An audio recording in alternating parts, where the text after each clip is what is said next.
नमस्कार शिक्षक मित्रांनो आणि मैत्रिणींनो, ॲडमिनिस्ट्रेटर निनाद ह्या आपल्या यूट्यूब चॅनलमध्ये पुन्हा एकदा आपले सहर्ष स्वागत आहे। आजचा आपला व्हिडिओ हा 3 वर्षाचा शिक्षण सेवकाचा कालावधी पूर्ण झाल्यानंतर जी वेतन श्रेणी 7व्या वेतन आयोगाप्रमाणे आपल्याला प्राप्त होते त्याबद्दलची माहिती देणार आहे। मित्रांनो, सदर पे स्केलचा चार्ट आपण बघू शकता, ज्याच्यामध्ये group C, group D, group A आणि ग्रुप बी या चारही ग्रुपकरिता जी वेतन श्रेणी असते त्याची माहिती दिलेली आहे। आपलं जे उपशिक्षकाचं पद आहे ते लेवल 5चं पद आहे।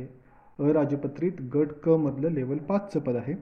त्याचा पे बँड 5,200 ते 20,200 जो 6व्या वेतन आयोगानुसार असतो। ग्रेड पे देखील 6व्या वेतन आयोगानुसार 2800 ग्रेड पे आहे आणि 7व्या वेतन आयोगानुसार जो पे बँड दिलेला आहे ज्याच्यामध्ये 29,200 ते 92,300 असा पे बँड दिलेला आहे।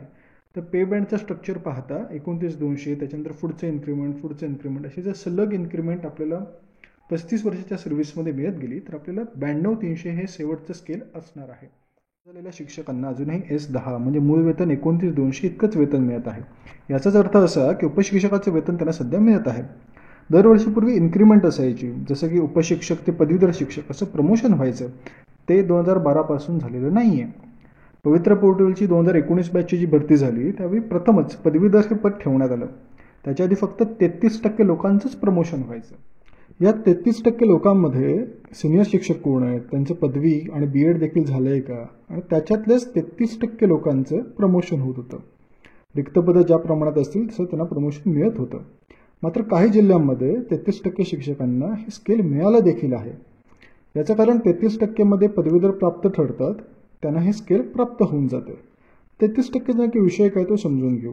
जसं की 100 शिक्षक असतील आणि त्यातले 33% म्हणजे 33 जण सिलेक्ट झाले पदवीधरसाठी, उपशिक्षकामधून पदवीधरसाठी।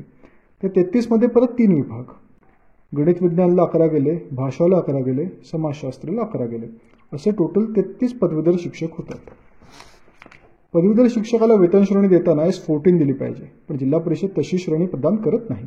पण यात सकारात्मक बाब अशी आहे की S14 वेतन श्रेणी जरी प्रदान केली, नंतर मात्र S10 लागू केली तर अशा म्हटल्या कालावधीमध्ये रिकव्हरी लागू शकते। जेणेकरून आधी जास्त वेतन अदा केलंय, नंतर कमी वेतन आपल्याला प्राप्त झालेलं आहे, अशावेळी रिकव्हरी लागते आणि रिकव्हरी प्रचंड मोठी असते। त्याच्यामध्ये महागाई भत्ता असतो, आपण काय अलाउन्सेस घेतलेले असतात ते देखील असतात।